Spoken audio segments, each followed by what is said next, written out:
Welcome to Talk on the Pod, the podcast where we delve into the remarkable journey of the Takim Foundation's community, who are showcasing the best of the Arab world and paving the way for a brighter future.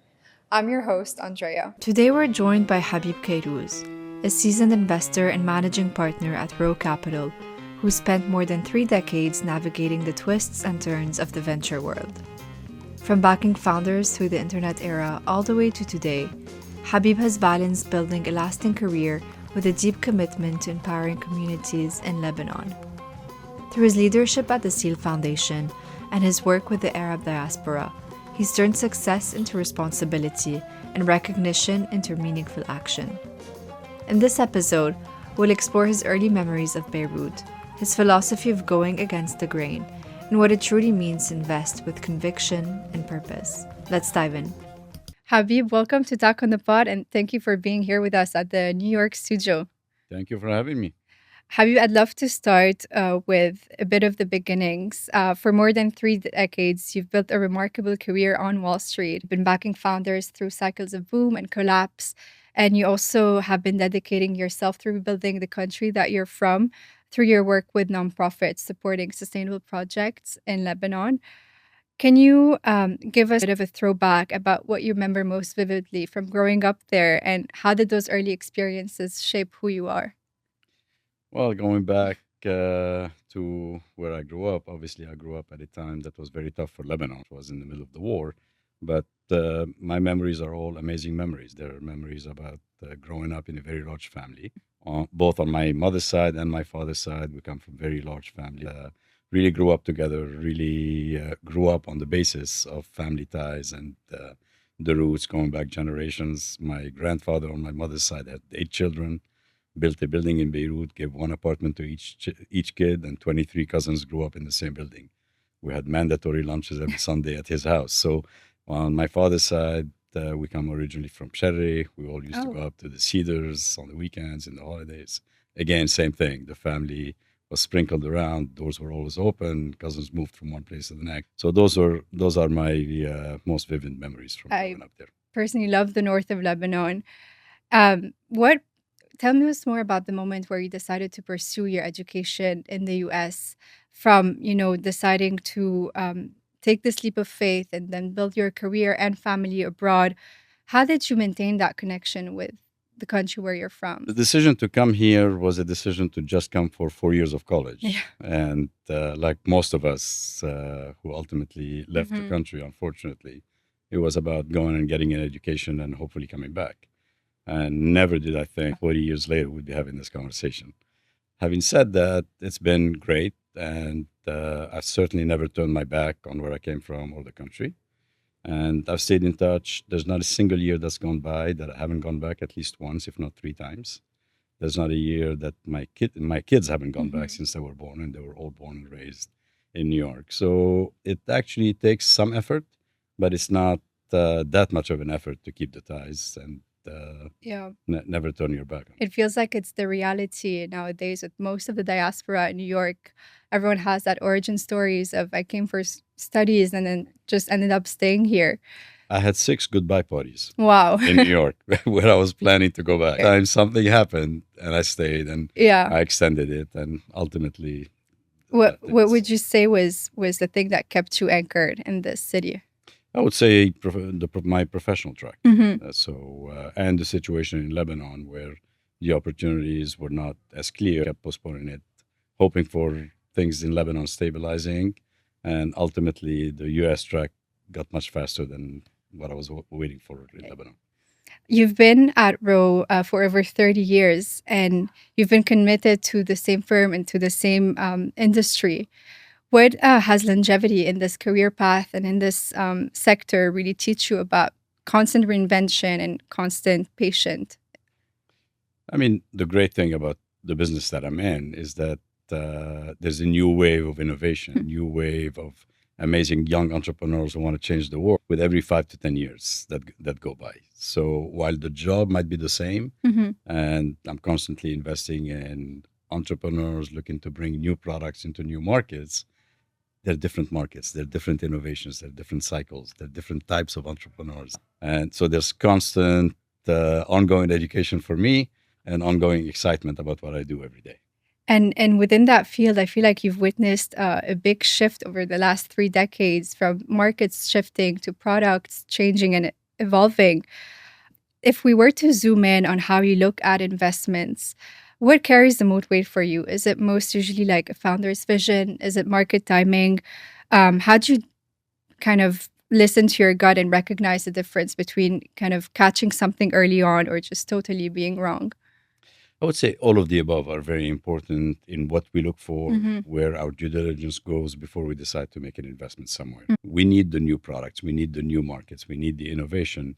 But first and foremost, and the most important criteria for us are the teams and the Mm-hmm. entrepreneurs and who we're backing.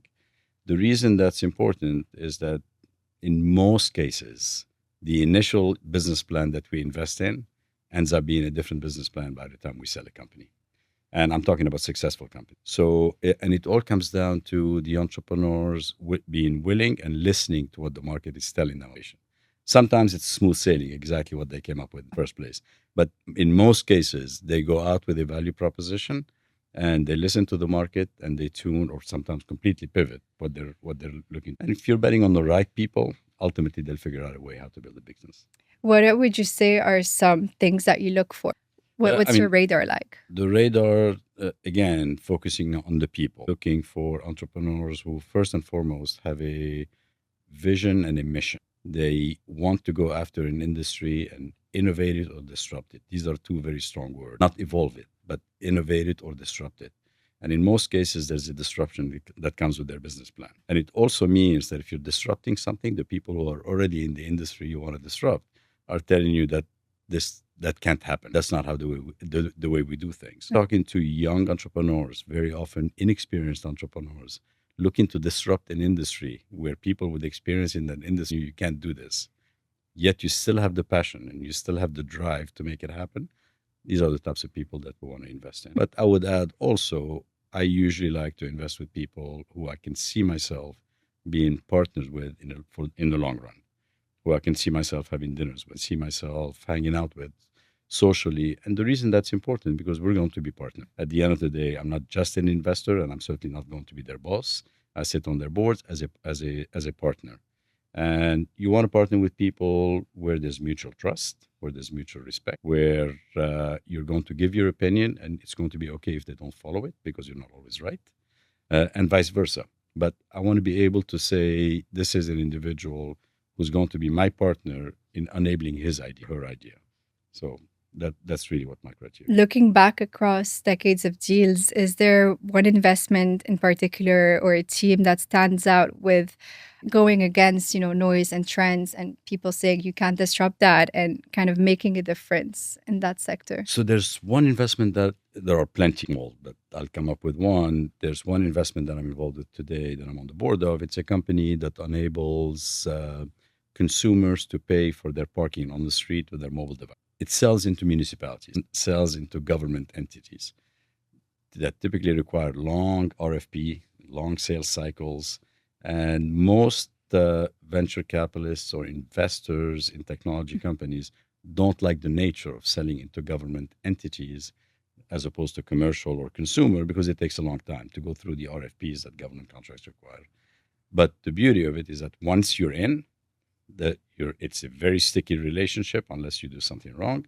And the reason I find it fascinating, other than the fact that they're already in almost 1,000 municipalities in the country, is the fact that there's so much disruption going on with cities around the world today, and certainly around the US, with scooters and e-bikes and e-commerce trucks taking over the curbs and so on and so forth, that I believe cities will come through for the next 10 to 15 years, will come through a major rehauling, rotation, and managing that flow around urban environments. And sitting there with technology and long-term contracts to enable the basic, which is parking, is a great opportunity to grow with all of that change that's going to happen. Tapping into that network, step Right. one. Yeah. I feel like getting governments used to like hyper digital transformation takes so much time and trust in the systems, trust in the people owning that data. Right. That's something we can get into as well. But I feel like tackling those simplified systems is a good start. I would love to focus a little bit on technology and AI. You've seen tech's full arc. You've invested from the start of the internet boom to today's AI revolution. And in this constant reinvention that the world is going through, what do you feel like is some parallels or some differences that you can draw from those two eras, and things that maybe stand out as unique from the times that we're going through right now? There are actually a lot of parallels. Mhm. Let's start there and then we'll talk about the differences. When I first started in the business, there was this thing that people had just discovered called the internet. And literally, it was around the time that I got into the venture business in 1993. And at the time, you won't remember, you're too young, but everybody was talking about all the investment that was going to enable the internet to be commercialized. And there was a lot of talk at the time about around how much investment was going into laying down fiber optic cables, for example, to provide all the bandwidth that was going to be required for the internet. A lot of money was invested in building that infrastructure. A lot of money was lost building that infrastructure. But if it wasn't for that investment, you would have never seen what came the next 20 years in terms of commercialization of the internet and what we know today and take for granted. I think we're seeing the same thing with AI. And this is phase two of what the internet has enabled, where we're now seeing a lot of investment into what's going to be required to run AI applications. And not a day goes by without us hearing about multi-billion-dollar investments in data centers and enabling technologies to run these data centers. And again, there's a lot of concerns, and we're reading about them in the papers today, that it's almost like reading the papers in 1999, where it's going to take so much money to recoup that investment. And a lot of money could be wasted in all of the money that's going into build centers. That might very well be, but we will not see the innovation that we're about to see for the next 20, 30 years from AI without that investment. So where we're focused as a venture firm is on the next wave of what's going to take advantage of that investment. So we're focused mainly on the applications that are going to be born from the investment that the big boys companies are making today. Do you feel like the infrastructure is there and the next step is kind of applied AI? Oh, for sure. I mean, applied AI is a broad definition where you take it, but the context of you look at ChatGPT today, it has the same wow factor when you first use it as Google did when we first started searching on the internet. True. Right. And that's just the beginning. Now we're starting to see, I think we'll see different cycles in commercial and business to business use of AI versus consumer. And so we're involved with a lot of investments selling into businesses to leverage AI. But we're already starting to see corporate America saying, wait a second, we could use AI for this, but we certainly cannot use it for that. We're certainly not going to give our data to third-party organizations that are going to make it available to everyone in the world. So a lot of constraints will come into play when the technology is taken. But it's no different than what we saw in the adoption of B2B internet applications versus B2C applications. I think people similar to like having their own servers and IT departments, kind of how does a localized AI build look like for these companies? I mean, I just got an email last week from our compliance department Yeah. that basically says these are the applications you're allowed to use, and these are the applications you're not allowed to use. And these are new regulations that firms like ours have to manage at this point in terms of what information we can put. And the companies that you're looking at, especially as people are trying to kind of adopt AI within specific industries, is there some untapped potential of or underinvestments that you feel like is happening from your vantage point? And then maybe we could talk about the differences you do see from back in the days. I mean, I don't know if I would call it underinvestment because there's so much capital chasing the opportunities today. I would actually flip it and say there might be a little too much investment with too many companies chasing the same value propositions. We saw that at the tail end of the internet cycle right before the boost, where we saw 20 companies chase the same thing. I would say today that's magnified by 5 to 10x, given the amount of capital chasing the opportunity. So I would worry more about overinvestment than underinvestment at this stage. There's a lot of talk, and I feel like a few key people have been coming up and speaking about this bubble burst when it comes to AI. And I think it hints to your analysis of there's just too much being poured into that sector. What's your take on that? I mean, for someone like me who's up in this industry and I've been doing this for more than 30 years, I've seen this story before and seen these articles before. The press loves to talk about bubble that feeds on itself, and eventually perception leads to reality.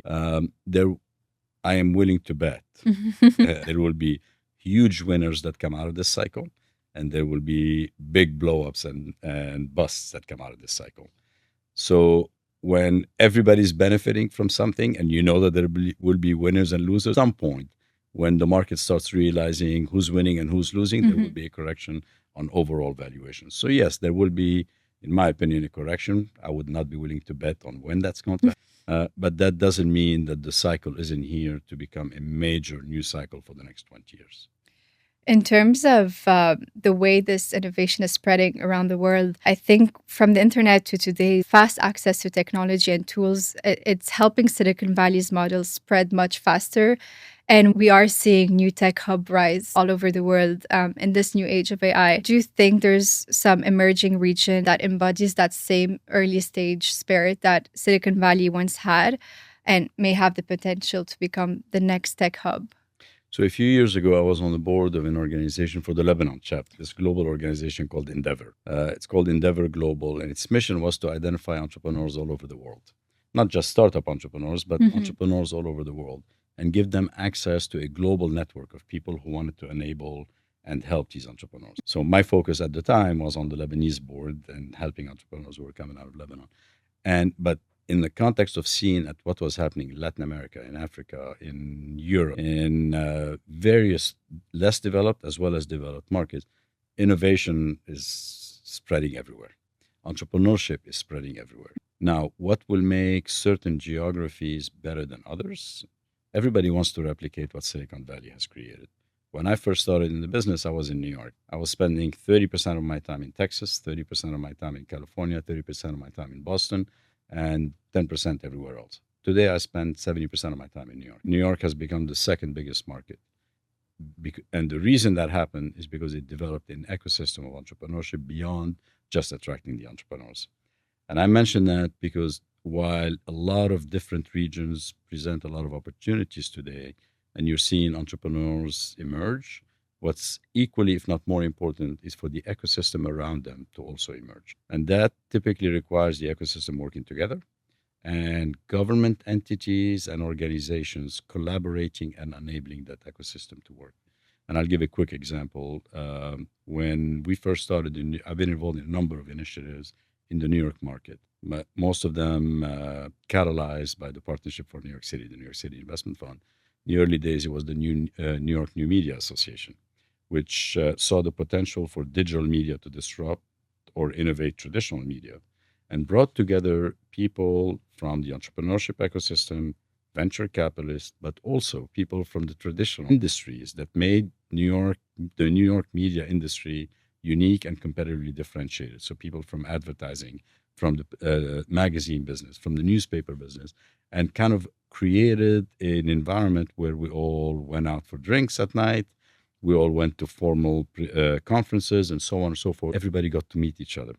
And it attracted people from traditional media moving into new media. It helped people coming in from new media sell their products and their advertising and so on and so forth. So it created that economic ecosystem around what made New York competitively differentiated. They did the same thing in the fintech industry. They did the same thing in health tech, given the presence of the major hospitals around New York. And we're starting to see that happen in markets around the world, in some of the Nordic, Western European countries, in Berlin, in Stockholm, and hopefully we're starting to see it in the Arab world as well. Lebanon has a chance, still has a chance. We saw early innings of it in Jordan and in Amman and Cairo. We're seeing a lot today in Dubai, a lot in Saudi Arabia. It's very exciting because I think is helping propel this globalization when it comes to spreading innovation around the world. I would love to focus on this entrepreneurship angle. What would make a great founder, and what are the qualities or characters needed to survive today? So a great founder, in my opinion, is someone, again, with a passion and a vision and a drive to go through walls to prove the world wrong and get their product and their ideas to market. It's also someone who's charismatic enough as a leader to know how to surround themselves with people with complementary and most of the time better strength than his or hers. So a leader, no company can depend on one individual. Usually, we've heard of a few stars in history, but typically it's a team's effort. And when you have someone who's an incredible product visionary, they typically need to complement themselves with someone who knows how to run the numbers, with someone who knows how to put together a go-to-market organization, hire salespeople, so on and so forth, depending on the business. So it is that individual someone who can attract top-notch, proven execs and co-founders and team members to join the organization, because A people hire B individuals hire C individuals, C individuals hire D individuals. The top-notch execs are the ones who always hire people who eventually could be better than them. And finally, again, this is something for us as a firm, and for me, it are the people whose ethics I ascribe to and who I want to call my partners, not just an investment. With AI coming into the picture, there's a lot of people turning into AI as their catalyzers of ideas to help them kind of run an MVP very quick or really get a prototype going. And AI is starting to act like a lot of those key team members, and this solo entrepreneurship thing is coming up. What excites you most about this era or not, where young people may be creating new opportunities instead of searching for jobs? So, broadly speaking, what excites me most, I mean, people talk about AI as potentially coming in and disrupting everybody's jobs, and there will be some truth to that, especially for high cost office jobs or through robotics and so on and so forth. But what excites me the most is not the cost cutting part of this. What excites me the most about the AI revolution is the innovation in terms of new ideas and new products. It's the innovation on things that would not be possible without AI. It's new drug discovery and cancer cure, things like that you could not imagine doing them within the lifetime of an individual working on it without a technology enabling the ultimate solution. Real solutions to real problems. Real solutions to real problems and real innovations to things we haven't even thought about. Kind of learning how to imagine again. Right. From your vantage point, especially engaging in businesses from your time here, but also in Lebanon, what can the East teach the West about innovation and community? What can the East teach the West? That's a good one. There's a book that Tom Friedman wrote called The Lexus and the Olive Tree. And the book at the time was about how the East is still attached to its culture and its roots and refusing globalization, and how globalization is enabling but is unfortunately killing some of the roots that we all take pride of. I think the East can teach the West that you can have a much more fulfilling life while being successful in business and embracing all of the opportunities and the sound governments that the West enables today, while retaining your roots, retaining the importance of family. So that's something that's tough to hold on to without compromising the opportunities that the West provides. Yeah. But for someone like me, it's as important as business success. I feel like it's a constant dilemma of just continuing our businesses here, but always having a foot back in our roots. Is there a story or a memory that captures how you stay connected to Lebanon, or how it still lives in your everyday life, even from afar? I mean, yeah, there's the daily calls to my mother. That's how I get connected every day. Yeah, there's the mandatory family dinners where, even though my kids live in their own apartments, they still have to show up once a week and have dinner with us. So these are the things that I tend to put a lot more value on them than maybe the average New Yorker. Beyond your work in venture capital, you've also been deeply involved in philanthropic and development effort. You founded SEAL, the Social Economic Action for Lebanon Foundation. Co-founded SEAL. Co-founded SEAL. to truly mobilize the Lebanese diaspora and fund projects in Lebanon for sustainable development, to create job and empower small businesses. Can you talk to us about what drew you first to that mission and share more about your experience leading the foundation and maybe throw in a story that illustrates the power of that foundation? So when we first came together, and we were all the co-founders of Seal, we were all in our 20s at the Oh, time, wow. and we were all going through the phase of, are we staying here, or are we going back, and how Hmm. long are we staying here for? And I think the origins of Seal was to do something so that we don't turn our back on where we came from, and to keep us engaged. Now it has grown to become a much more successful organization than we maybe all thought of at the time that we started it. Um, it's so, it the success has come from obviously the projects that we've done there, the credibility that we've managed to build with the community in the Hmm. U.S. That's trusted us with. There's always a skepticism of who am I giving money to, what's money going for, and do you differentiate some groups over others? And the reality is, at this point, we're 25 years into the story, and the story has been a consistent credibility of enabling all communities around the country and really going at the heart of how can we help you become more self-sufficient? How can we help you regain your pride in creating your own employment and your own source of living and your income? Um, the projects, if you ever got a chance to tour some of them, and the organization now offers tours to people who want to learn about them, is to go and see what impact it's having on the communities that we're. And these are all micro projects going in with billions or millions of dollars. We're going in with 25,000 here, $50,000 there, but amazing what when you look at the impact that the $50,000 in a village will have on Wow. dozens, if not hundreds, of people.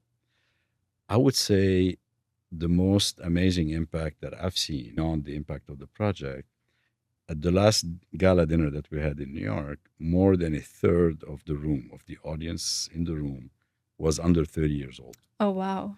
And the reason that's important, I mean, my kids were there, but the reason that I believe that's important is that the mission that we initially started out with of keeping our roots there and not forgetting where we came from is now migrating over to our children.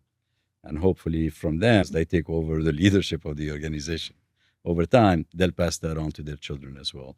And that will create a permanent bond between the diaspora and the people who refuse to turn Hmm. their back on their roots and the people who stayed behind. That's a beautiful thing. I was going to ask you what keeps you motivated, but I think you've answered it That I think you got. with that. I would love to focus on Lebanon. You were talking about those self sustaining projects to truly activate the community to be able to get up on their own and not have to heavily rely on governance. If you were, and I think there's been a lot of hope and talk around Lebanon's future, especially this year. And in your position, if you were to design maybe an investment roadmap for Lebanon today, which sectors or industry do you believe hold the greatest potential for long term resilience and maybe growth on a global platform if nurtured correctly? Sure. I mean, obviously, we all know about the reforms that are needed at the government level in terms of security, in terms of accountability, judiciary protection, all of the things that we all know about, the financial system, so on and so on. And that's almost a requirement to anything happening. If those things don't happen, we can come up with great ideas, but they'll always be very hard to execute on. Now, I'm going to assume and be positive because there is a wave of optimism today. And like you said, that these reforms are going to take root. I think we first start with what's made Lebanon unique back in the days where Lebanon was prosperous. And I think the initial focus should be on what made us unique and making sure that those sectors get back to their performance, their historical performance. You can think of the banking sector, you can think of the tourism sector, you can think of manufacturing, agriculture. Those were the main sectors that drove our GDP at the time. But the good news is that there are opportunities to now create new sectors, given where we're based for the 21st century. Technology is an obvious one, and I would say you can't even think of a 21st century prosperous economy without having a driver be in a technology sector in some shape or form.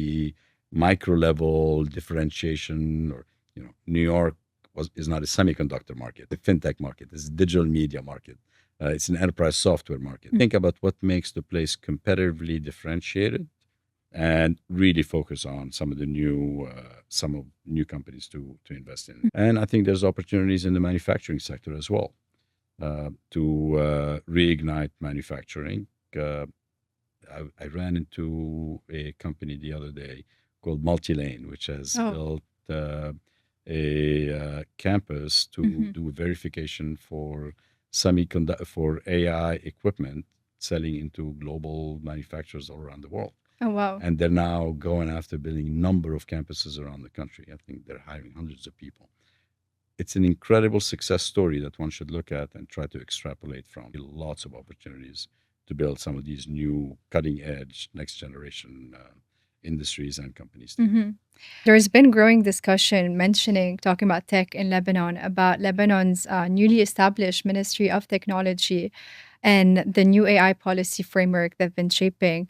From your perspective, how can the country truly embrace this necessary need for technology to enable innovation and meaningfully rebuild the Lebanese economy? First I'll start by saying that ministry is run by a close friend of mine. Okay. So I'm going to have to be very positive beyond the fact that I really, when it first came out, it got a lot of criticism from people saying, we don't have a technology industry. Yeah. We don't have AI. What is this industry doing? But the fact that the government thought about this role sends, first of all, a very clear message that we're building a country for the 21st century. We're not just looking back, we're also looking forward. And it's put someone in place who has substantial experience outside the country, who can come in and lay the groundwork in the industry. Whether that ministry or that individual stay in that role for the long run, who knows? But the fact that we've laid the foundation to start thinking about this next industry, where we're starting at the same level as everybody around us. Yeah. At the right time, too. Is an amazing message, in my opinion. Do you feel like it could help attract more capital to run the country more sustainably? Or what do you think needs to shift to kind of rebuild this trust that we're talking about? Well, the good news is that there is a lot of capital who wants to invest in Lebanon, investing in it borderline reluctantly sometimes for emotional reasons. So there's clearly a lot of capital with the diaspora. There's a lot of capital with the neighboring countries and the friendly countries who see the potential for a place like Lebanon to reemerge. But there are some essentials that need to happen before that capital comes in. Whenever I get calls, people who want to solicit my investment in the country, I always ask, are you asking from the left pocket or the right pocket? The left pocket is what I do for a living that requires a certain return. And if I'm not completely focused on that return, the right pocket never works. The right pocket is my philanthropic activity. The checks are different in size, the scrutiny is different, and what I expect from that investment is very different. Ultimately, the left pocket has to work, meaning the investment opportunities should go beyond emotional investment and emotional investments that come from the heart, because it has to be an investment that I can safely tell my investors who are not Lebanese and don't have the emotional attachment that you should put your money into the country and you'll generate X in return. And it's a return that's commensurate with the risk or commensurate with the opportunities that you find anywhere else in the world.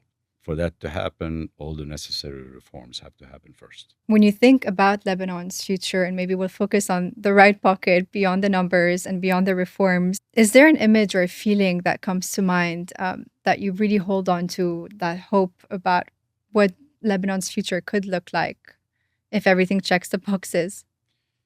Yeah, I mean, the future could be all of the industries we just talked about. It should be that 80% plus of the graduates of the universities and the schools stay in the country. They don't have to ask favors for jobs. Young people creating new companies and attracting their classmates to join those companies. There's no reason that doesn't happen. They're doing it outside the country, and they're starting to do it in Lebanon as well. And some of them have done it despite all odds in the last 15 years. So if they've been able to build some of these companies, Toters, for example, the delivery company, an incredible success out of the country. If these guys have been able to build that kind of company despite everything that the country has gone In through, the country. think about the potential for it if things were stable around us. We do have a lot of key startups that have been popping up, whether it's in the US market or Right. the Middle East region, that have gotten global recognition. And it is exciting to see what that could Sure. be if done back home. Calci, for example. True.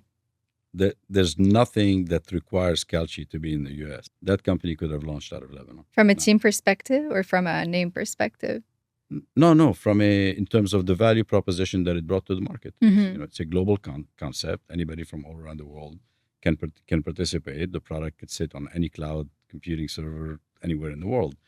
Now, it went into the US and attracted US venture capital, and it's now risen to become a huge company, but it didn't have to be sitting in the US. So I hope that we will see similar opportunities emerge out of Lebanon, but stay in Lebanon. We are commonly known for our brain drain, with expats continuously seeking education. And then once they finish their education, that same dilemma, do I stay or do I go? And I feel like we are at another inflection point of that with our generation and with reforms happening in Lebanon, but maybe through the broader region. How can we create a climate where the youth can innovate from within instead of seeking opportunities abroad? Overlooking all these instabilities and encouraging them. What can we create? I mean, I'm going to start by saying we includes the government. The government knows what they're supposed to do Yeah. to make things easier, but we shouldn't just depend on that. Just say we can't do it unless following reforms happen. So without that happening and catalyzing and accelerating things, I think the onus is on all of us to figure out how to help the people who decide to stay behind on introducing them to capital and markets. So I've been involved with some other NGOs like LIFE, for example, Mhm. these International Finance Executives, or LebNet, which is a similar concept of bringing the diaspora in technology as opposed to finance to help each other.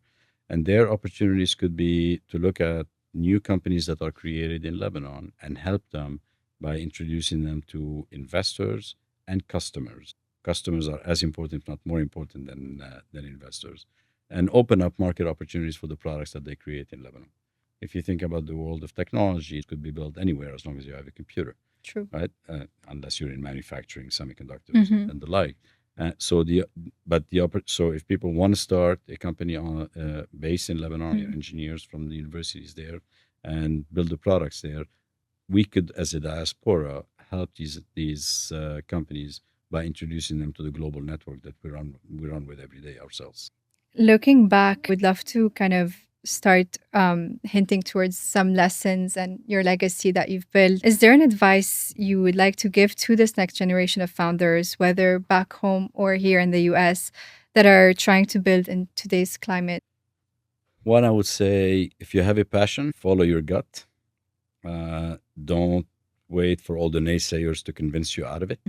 And the one thing that's still maybe a bit of a taboo in our culture is that some of the best entrepreneurs have failed once or twice before they hit the home run. In our culture, failure is frowned upon by family, friends, and business associates.